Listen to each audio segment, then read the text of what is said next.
Hola, ¿qué tal? ¿Cómo le va? Me da gusto volverlo a encontrar aquí en Ruta 44. Con el llamado gasolinazo para iniciar el año y también la cotización peso dólar disparándose a más de 15 pesos por dólar, bueno, las proyecciones para este 2015 no son las más favorables. Algunos analistas dicen, muy optimistas, que esta circunstancia es porque la economía de Estados Unidos ha crecido y le va a beneficiar a México con exportaciones no petroleras. Pero hay otros que dicen que es al revés, que la economía de Estados Unidos se va a sobrecalentar y las circunstancias serán muy parecidas a este 2014 que acaba de terminar. Con el primero y prometido único gasolinazo en 2015, el año comenzó bastante accidentado en México. La cotización peso dólar rebasó los 15 pesos en una cifra histórica. El precio del petróleo mexicano de exportación sigue a la baja y ya no existen los presupuestos federales y locales la partida de ingresos excedentes por petróleo. Pese a ello, el optimismo está presente en algunos analistas que consideran que México tendrá un importante año por el aumento de exportaciones de productos no petroleros y al repunte de la economía de Estados Unidos. Proyectan un crecimiento de hasta 4%.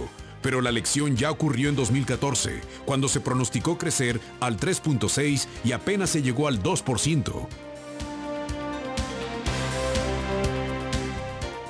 Es un tema puntual iniciar el año precisamente tocando esta situación de la economía y las finanzas en el país. Saludo con mucho gusto a nuestro primer invitado, Óscar Ábrego de León, consultor empresarial. Óscar, bienvenido. Carlos, ¿cómo estás? Con el gusto de saludarte. Bueno, hace un momento hacíamos un antecedente mínimo, el tema de la gasolina, el tema de la cotización peso dólar. ¿Cuáles son tus augurios para este 2015? Lo que pasa es que desde hace muchos años no he conocido un solo pronóstico que se cumpla para empezar. Hay muchos elementos, hay muchos factores con los que podemos nosotros comenzar a decir que, por lo menos desde mi posición, puedo yo asegurarte en este momento es que ni el escenario macroeconómico ni el escenario microeconómico serán los más halagüeños para este 2015. Y eso tiene una explicación muy elemental. Esto lo puede decir cualquiera que medianamente esté enterado desde cualquier perspectiva en el tema de la economía. El modelo ya no da. Tenemos serias dificultades estructurales. No tenemos ni ruta, no tenemos rumbo, y por algo que tiene que ver porque no hay un plan. Ahora, ni siquiera los planes más elaborados en el mundo resisten lo que está sucediendo a nivel global, porque hay muchas variables que están afectando las economías, y sobre todo algunas regiones. Algunos analistas internacionales, o algunas firmas internacionales, sostienen que este 2015 será para algunas naciones como China, como la India, como incluso la Unión Europea, van a sufrir algunos estragos en sus condiciones socioeconómicas. Estás hablando de economías ya muy desarrolladas. Sí, aunque también habrá que ver que es muy desarrolladas. Yo en este caso yo hablaría de algunas economías aparentemente sólidas. Muy bien. El tema de Estados Unidos, yo sí soy de los que piensa que para los que tenemos algo que ver en la exportación, sí creo que se está sobrecalentando la economía de Estados Unidos. También las proyecciones de algunas firmas internacionales no son muy optimistas con respecto al escenario de Estados Unidos. Y ya no te digo el tema de México. Hay algunos factores que inevitablemente van a afectar. Yo pondría el tema, por supuesto, del petróleo, el petróleo de exportación. El tipo de cambio desde el año pasado, los que también tenemos que ver con esto, nos ha venido afectando muchísimo. Para quienes vivimos de la empresa o generamos empresa, estamos padeciendo las complejidades de lo que yo denomino la deforma fiscal. Cuidado, todavía no hemos visto lo peor de esta deforma fiscal. Yo creo que la vamos a comenzar a padecer este 2015. A ver, Óscar, pero ¿y qué pasó con las reformas? No, ya para el 2015 no van a ayudar en nada. Lo que pasa es que yo quisiera conocer, bueno, primero dos cosas. Una, quienes dicen que conocen del tema sostienen que estas reformas, porque además pomposamente les llaman reformas estructurales. Sí. No, yo francamente no le encuentro nada estructural todavía. El asunto es que dicen que son a mediano y largo plazos y que comenzaremos a ver algunas señales este 2015, sobre todo con el tema de la reforma energética. Justamente este tema del petróleo desnuda el tema de que la reforma energética no va a soportar muchas variables, sobre todo de carácter internacional. Okay. Estas reformas no fueron acompañadas de una reforma que yo tengo algunos años diciéndolo, que es la que realmente requiere una nación como México, y es la reforma mental. Es decir, mientras sigamos partiendo de principios electoreros, mientras sean remedios, yo diría algunos de ellos caseros, remedios coyunturales con respecto a lo que yo me regreso, necesita este país que es un plan.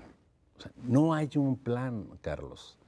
Estas llamadas reformas estructurales no parten de un plan estratégico de nación.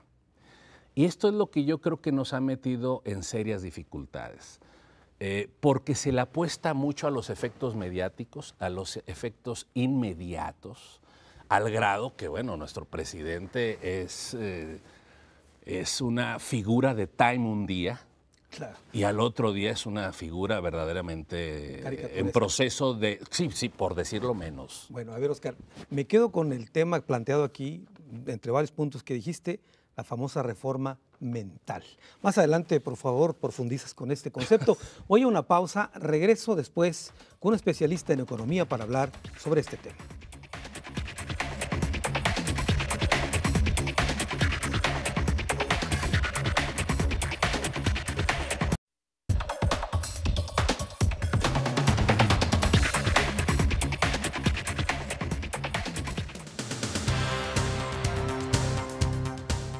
Los mexicanos recibieron 2015 con la noticia del aumento a las gasolinas.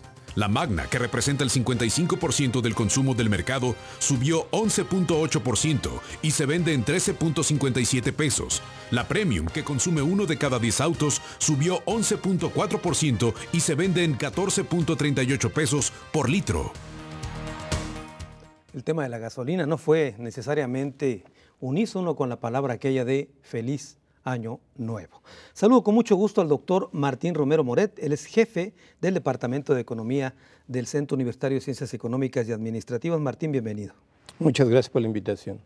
Martín, a ver, hemos estado haciendo una primera proyección respecto al tema del gasolinazo, a esta cotización del peso dólar que ya rebasa los 15.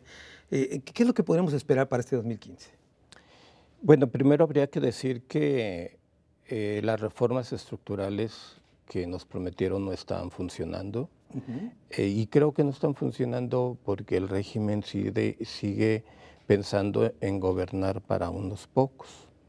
Una reforma bancaria que trata de darle garantías a los bancos para recuperar sus créditos, pero que con la promesa de que van a disminuir las tasas de interés y no se cumple, porque no vemos que haya realmente acceso al crédito para los pequeños y medianos industriales. Sin el crédito no podemos esperar crecimiento, no nos estemos engañando. Tenemos que dejar un sistema en el que la banca es la caja chica de los grandes corporativos, de los grandes grupos, y a los pequeños empresarios no les sirve de nada. Y para los consumidores y los pequeños ahorradores les dan una tasa de interés de 0, y cuando ellos las tasas activas son del 30, 40, el 50, el 80%. Con este sistema bancario que nada más ayuda a las élites y a transferir riqueza de las clases medias a las clases altas, eso no va a incentivar el desarrollo. Lo que está generando es más desigualdad. Y lo mismo podríamos decir de las otras reformas, la reforma laboral, que lo único que hizo fue abaratar todavía más la mano de obra para que ahora sea más barata que en China, la reforma a las telecomunicaciones, las reformas a la industria energética, en donde nada más pueden competir realmente los grandes. Los grandes son los que se benefician de esas reformas.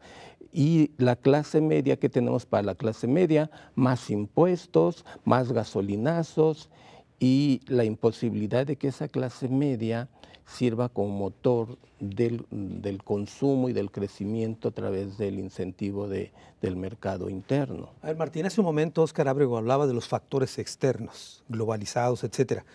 Si México hubiera tenido efectivamente las reformas estructurales que nos vendieron, seguramente se hubiera estado más blindado para estos factores externos, ¿no? Pero lo cual no es cierto. Bueno, México ha cuidado mucho sus variables macroeconómicas. Si tú te fijas, mantenemos un buen nivel de reservas internacionales y se ha cuidado mucho la paridad. Pero donde esas variables macroeconómicas están fallando ahora es por la dependencia que tenemos de los ingresos del petróleo. En la ley de ingresos y de egresos del 2015, tenemos que los diputados presupuestaron que íbamos a tener un precio del petróleo de $82 el barril. Y vamos a estar produciendo 2.4 millones de barriles diarios, cuando estamos produciendo 2.2. Y el precio cayó a menos de, andamos en los 40 y algo del precio de... ¿Esto qué significa? Significa un boquete para el presupuesto. Claro. Esto que significa que el gobierno ya debería estar viendo cómo va a subsanar ese boquete y qué implicaciones puede tener. Por allí ya se ha mencionado que va a haber un impacto en las transferencias, en las participaciones a los estados, y eso puede tener un impacto en nuestras entidades y en los municipios, porque hay muchos municipios endeudados y que los cuales dependen para pagar sus deudas de esas participaciones federales. El año pasado, Martín, se hacían proyecciones respecto a que el crecimiento en México iba a rondar casi los 3.8% y terminamos por ahí del 2%. Así es. Uno no podría entender cómo hoy hay analistas que dicen que a México le va a ir muy bien con las exportaciones no petroleras y que va a andar su crecimiento arriba del 3.5 y casi 4%. Pues en realidad, realmente no entendemos, es como la misma película que nos lo pasan una y otra vez y se sigue haciendo lo mismo. Porque uno podría decir, bueno, ¿dónde están las inversiones? Nos prometieron inversiones con la reforma energética y aun cuando haya esas inversiones en esas grandes empresas transnacionales, ¿van a demandar productos en México? ¿Van a demandar mano de obra mexicana? ¿Van a demandar tecnología mexicana? ¿O cómo es que esas inversiones que hagan estas grandes empresas transnacionales va a tener un impacto sobre la economía y el crecimiento? A lo mejor va a haber una mayor explotación y va a haber cierta ganancia petrolera, pero yo como inversión, cuando se den, no sé cuándo se vayan a dar, en este momento no tienen mucho incentivo para invertir cuando los precios del petróleo están tan bajos. No veo yo que se vaya a dar eso en el corto plazo. Y si no vemos la inversión, ¿cómo vamos a ver el crecimiento? Y cuando estamos espantando la inversión, el reporte de Estados Unidos de que más de 20 estados están con problemas de seguridad, bueno, ¿quién puede venir a trabajar? Cualquier extranjero que pueda venir a invertir con tanta inseguridad. Estamos espantando la inversión. Sin inversión, ¿cómo va a haber empleo? Muy bien. Tengo que hacer una pausa, Martín, y regreso contigo un poco más adelante. Después de la misma, tendré la opinión de un profesor investigador del ITESO.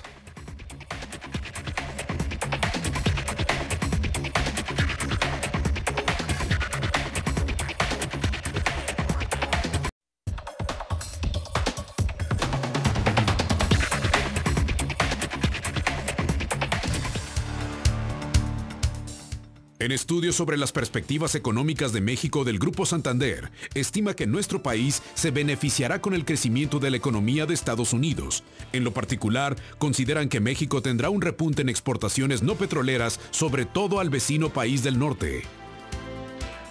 Ese es uno de los grandes misterios, apostar a las exportaciones no petroleras a raíz del desplome de los precios del barril de petróleo.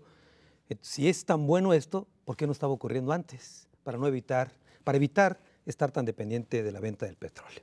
Ignacio Román, profesor investigador del ITESO, bienvenido, Ignacio. Muy buenas tardes, muchas gracias. A ver, Ignacio, esto que hemos estado comentando de las perspectivas, hay como una especie de contrasentidos, ¿no? Algunos analistas ven un buen año para México, otros lo ven negativo. ¿Tú de cuál eres? Bueno, digo, todo es relativo, Claro. pero yo diría va a ser un año muy bueno, va a ser un año excelente, comparado con el 2016. Ah, de acuerdo. Es decir, realmente la tendencia a los problemas eso sí estructural, y no creo que se vaya a resolver en el corto plazo, aunque efectivamente sí estamos teniendo un deterioro significativo con respecto al 14. De acuerdo. Ahora, en el 14 se proyectaban crecimientos muy amplios que no se dieron. Y para el Hoy 13 empezamos igual, haciendo proyecciones alegres de que nos va a ir bien, y esta película ya la conocemos. Sí, van 3 años seguidos, es decir, si uno ubica lo que son las proyecciones ligadas fundamentalmente a precios y en alguna medida a crecimiento económico durante la primera década de este siglo, en realidad sí eran proyecciones relativamente acertadas. Pero lo que estamos teniendo es que México es tan dependiente, yo diría ni siquiera del sector externo, de los Estados Unidos, pura y simplemente, que en realidad tenemos una volatilidad enorme porque no dependemos de nosotros mismos.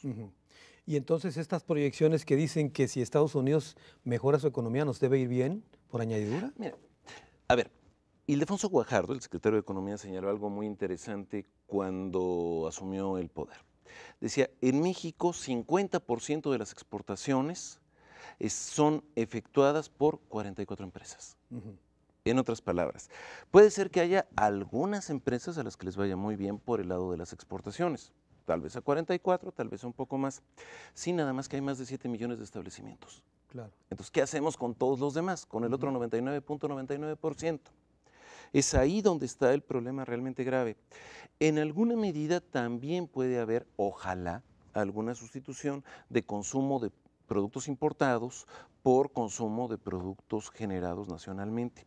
El gran problema es que aún en esos productos México depende casi estrictamente de monopolios. En otras palabras, no es algo que permee de una manera amplia hacia el conjunto de la estructura industrial o comercial. Volvemos otra vez a las 44 que mencionabas. Volvemos a las 44 y volvemos a los grupos de poder hipercentralizados en unos cuantos actores, prácticamente en cualquier sector de actividad económica, desde el sector alimenticio hasta la alta tecnología. En el año 2014 nos dijeron que con las reformas había que esperar un poco. Para este 2015, ¿tendremos que seguir esperando? Bueno, lo mismo nos dijeron con el Tratado de Libre Comercio de América del Norte en el 94, en el 94. Lo mismo nos dijeron con la reforma al campo en el 92, lo mismo nos dijeron con la integración de México a la OCDE o a la PEC, lo mismo nos dijeron con la privatización de los bancos en el 92, lo mismo nos dijeron con la privatización de las carreteras, lo mismo nos dijeron con los ferrocarriles, lo mismo nos han dicho con todo. ¿Y entonces qué? Y desde hace más de 30 años.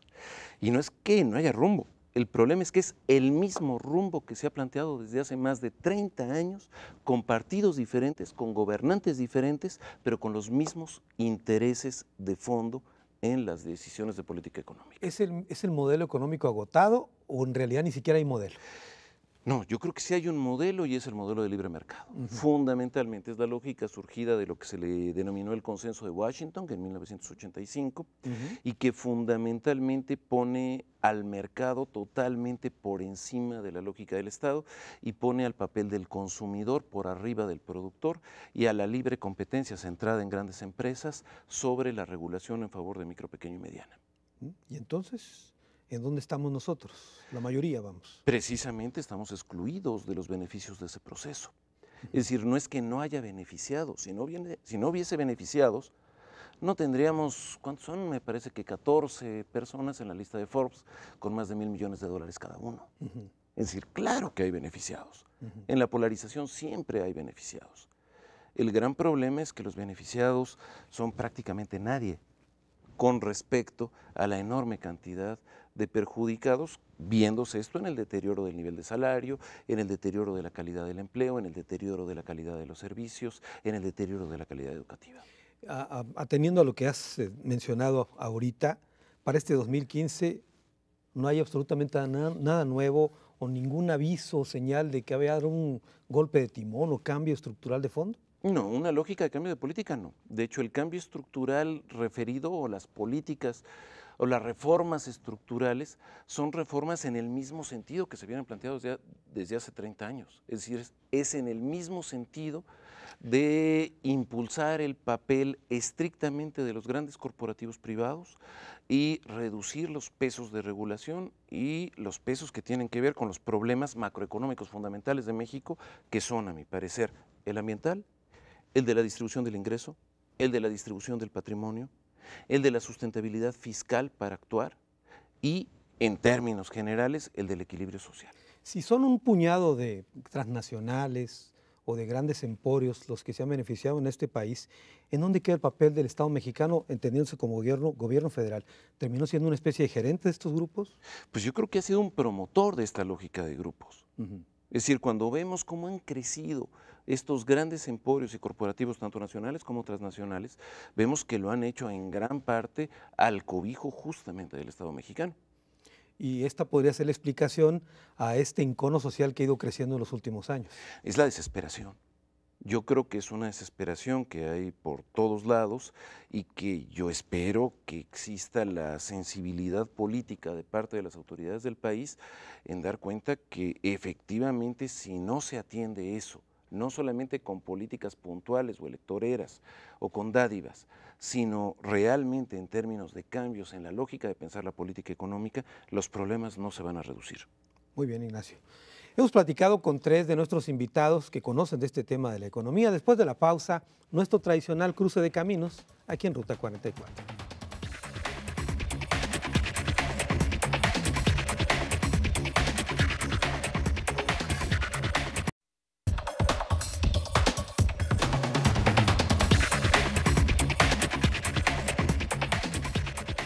Proyecciones económicas para el 2015, el tema que tocamos en esta ocasión aquí en Ruta 44. Óscar Abrego, me quedé de veras con la duda de esto de la reforma mental que planteabas. Sí, porque, a ver, en un escenario así, tendríamos que rehacer al país. Yo ahorita apunté algunas, es que hay una infinidad de variables que afectan el tema económico, Carlos. Yo te diría, hace rato platicaba con el maestro que, por ejemplo, en este país se ha privilegiado y ha debilitado año con año al mercado interno, porque entre otras variables, por ejemplo, estamos generando una economía de mano de obra baratísima, baratísima. Conozco casos de empresas transnacionales que solamente están instalados aquí por la mano de obra tan barata, y hay que decirlo con mucha claridad, también es una mano de obra buena, en términos generales. La necesidad que tiene la clase trabajadora en México es tal que los convierte en una clase trabajadora efectiva, eficiente en muchos casos. Pero hay otras cosas que de pronto no se discuten en estas mesas, Carlos, y que tiene que ver con que, yo insisto en que no tenemos rumbo y no tenemos una ruta, y lo peor del caso es que ni siquiera estamos estancados, nos seguimos hundiendo. Y te voy a decir por qué. Al carecer de un plan de nación, en cada estado hay muchos estados y en este país hay muchos países. Se viven realidades, no nos hemos puesto de acuerdo qué queremos de este país. Y voy a citar un tema que tiene que ver con nuestra economía siniestrada. Este país trabaja para los otros países en términos generales. Y trabaja, en efecto, para las grandes riquezas, las muy pocas grandes riquezas de este país. Hacia allá está orientado los modelos que salen desde el legislativo. No encuentro en este momento un solo elemento innovador del sector productivo del país. Y las economías que están, por lo menos, defendiéndose del escenario global, es porque son economías que están innovando. Y nosotros maquilamos la innovación de otros países. En eso somos maravillosos. No tenemos una política cultural de innovación. Y para que se genere una nueva cultura productiva en este país, necesitamos una reforma mental.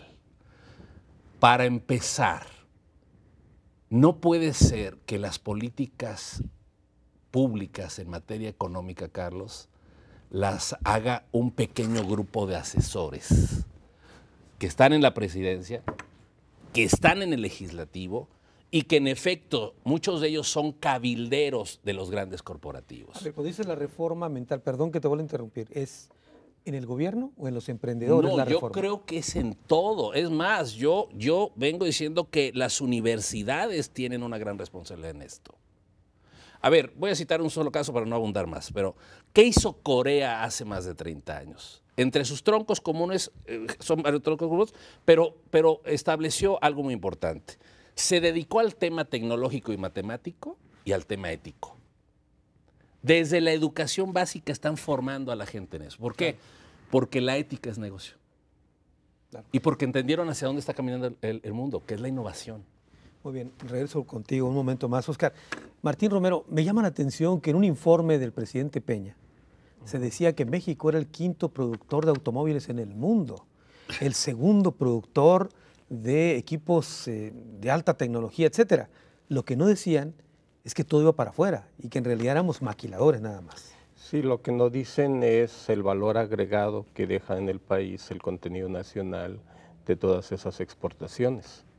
Entonces, lo que realmente queda en nuestro país es muy poco de todas esas exportaciones y a cambio hay mucho deterioro del medio ambiente. Por ejemplo, la producción de automóviles requiere de muchísima agua. Estas presas que se plantean para León, para Guanajuato, son precisamente para llevar el agua a toda esa industria maquiladora de automóviles. Entonces, esa no es la solución es la que nos señalan aquí, que es el desarrollo tecnológico.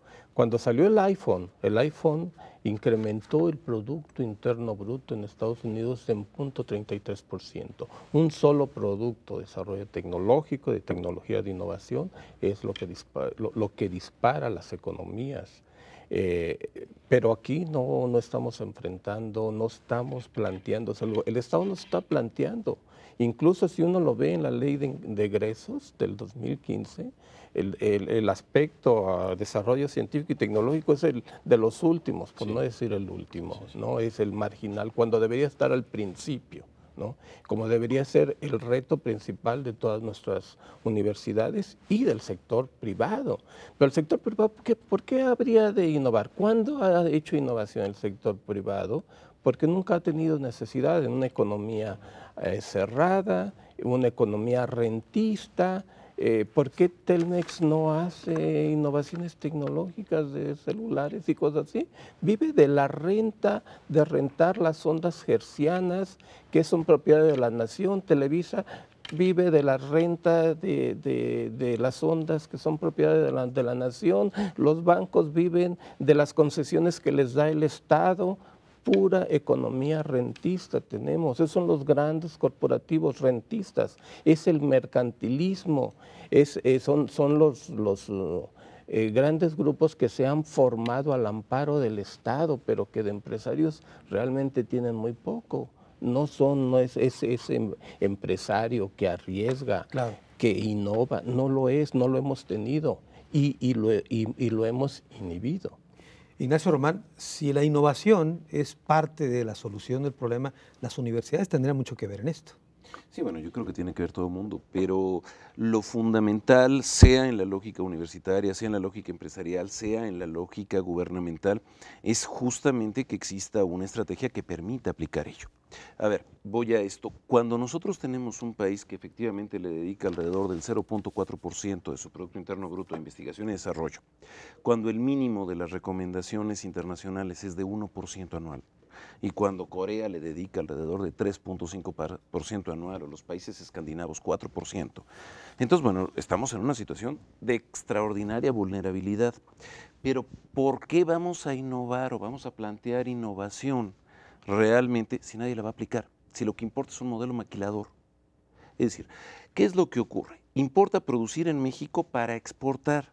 ¿Y cuáles son las ventajas que tiene México? Mano de obra barata, efectivamente. Una pésima regulación de esa mano de obra en sentido de protección de derechos laborales. Y otra que es gravísima, justamente el deterioro ambiental. Entonces, las ventajas que se ven para venir a México, en gran parte de los casos, no son en función de la capacidad de su fuerza de trabajo, no son en función de un arraigo de largo plazo, como sí se hace, por ejemplo, en China, como desde hace mucho efectivamente se hace en Corea, sino es en función de extracción de ventajas de corto plazo. Por eso no se sube el salario mínimo más, porque se ubica al salario simplemente como un costo, no como un motor de mercado interno. Porque lo que importa no es que se vendan aquí los productos, lo importante es que se vendan afuera. Y seguimos siendo un estado maquilador, un país maquilador. Sí, yo creo que la situación a nivel industrial está centrada en la lógica de maquila, pero sobre todo somos un país completamente terciarizado, y terciarizado no en actividades de servicios modernos, sino en actividades de refugio. Si la agricultura está expulsando trabajadores, si la industria no genera empleo, no queda más que los servicios. Pero los únicos servicios que crecen son financieros y telecomunicaciones, que tienen una capacidad de generación de empleo muy baja. Entonces la inmensa mayoría de la gente está obligada, una de dos, o a irse a Estados Unidos, o dos, a incorporarse en actividades de servicios de muy baja productividad o hasta ilegales. A ver, yo te voy a pedir después de la pausa, porque tenemos que hacer un corte, que luego me platiques y profundices sobre esto, economía de refugio. Una pausa, volvemos.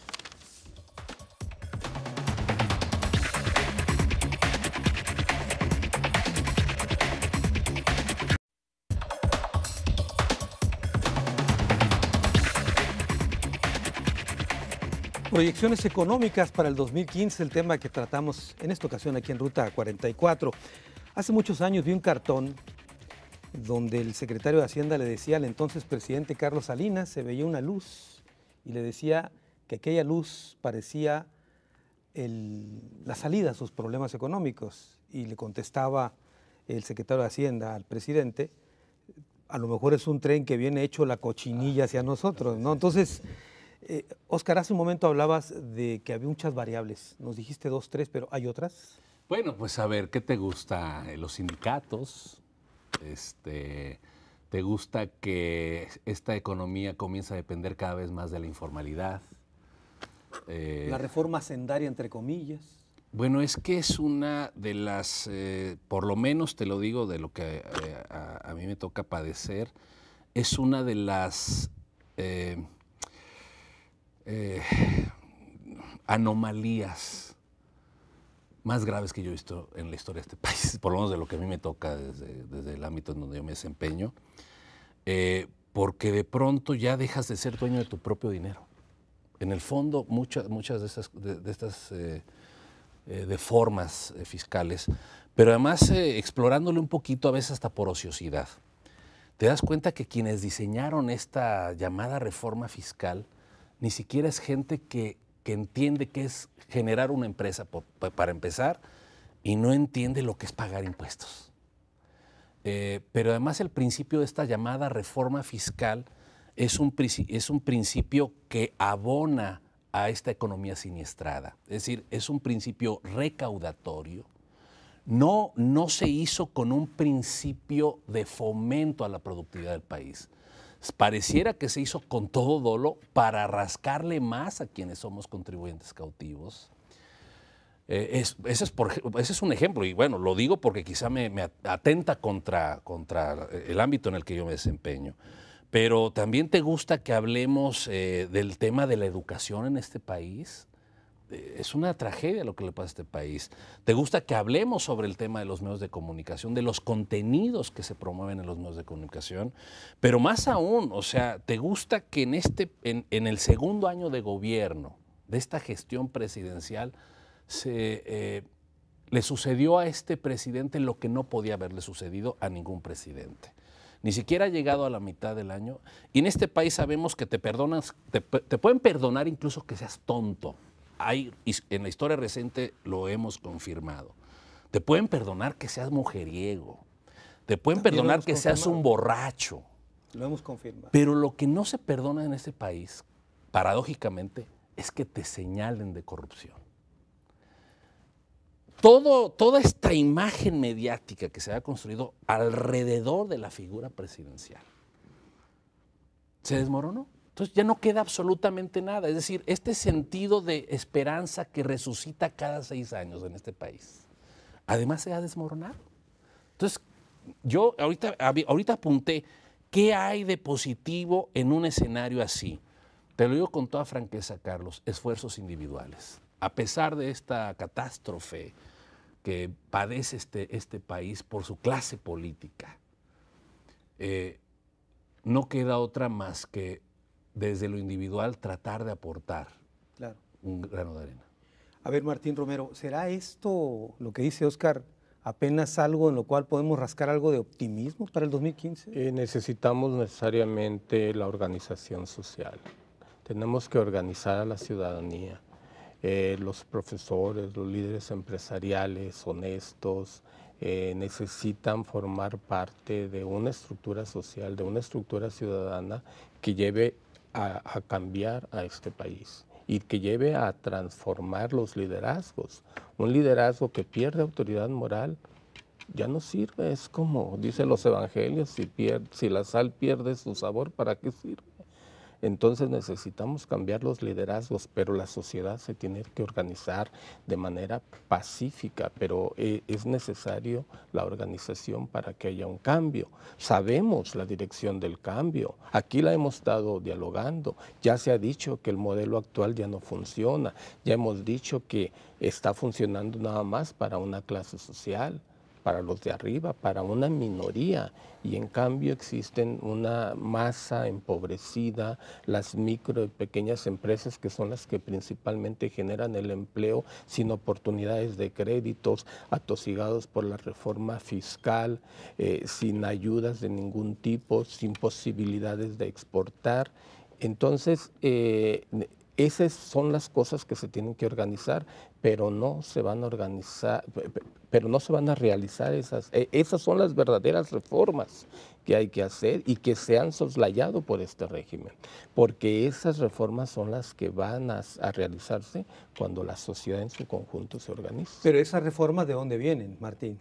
Y tienen que venir de la base, no pueden venir de esa élite que no entiende lo que está pasando en la economía, pero que le va muy bien.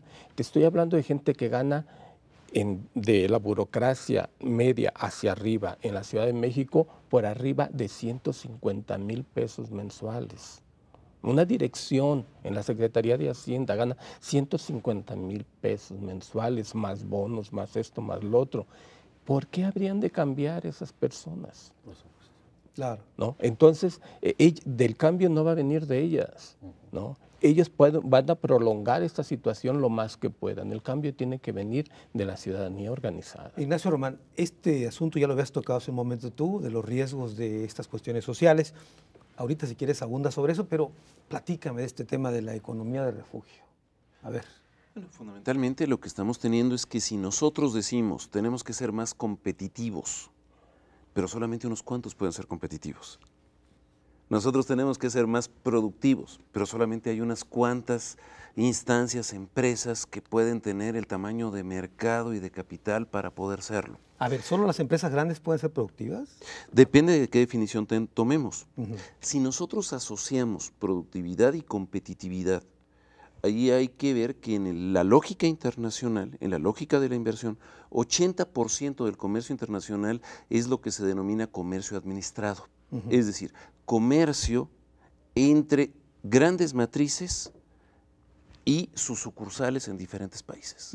En otras palabras, que todas las empresas que no están en este núcleo de integración fuerte con los grandes establecimientos no tienen posibilidad de competir.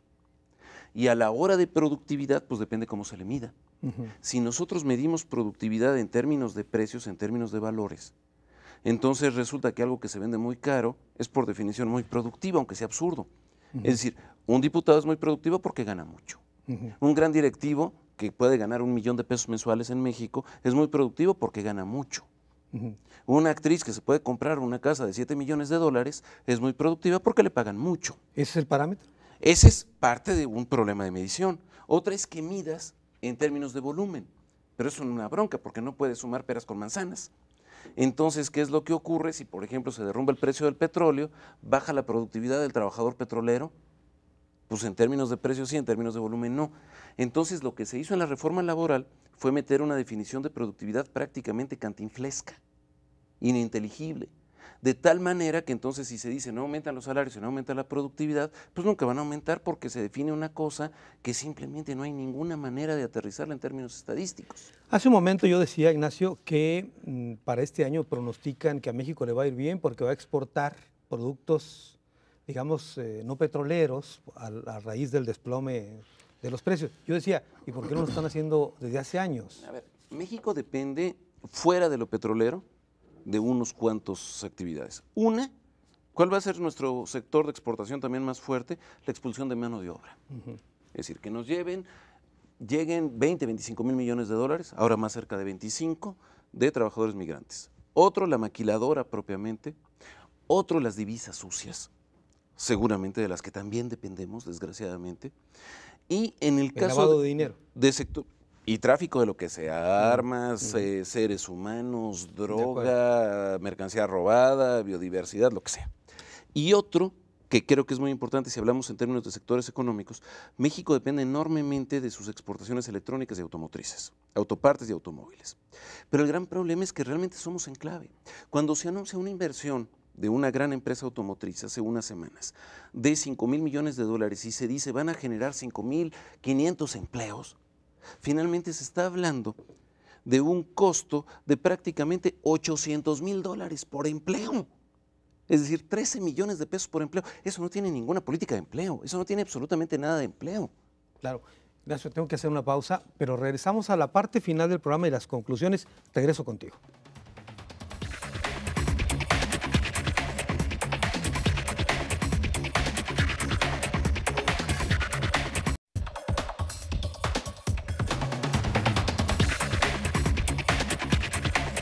Proyecciones económicas para el 2015, el tema que tocamos en esta ocasión aquí en Ruta 44. Llegamos a la parte final, las conclusiones. Comienzo contigo, Ignacio Román. Tus conclusiones sobre este tema. Bueno, básicamente las expectativas, a ver, yo digo, ¿son malas para el 2015?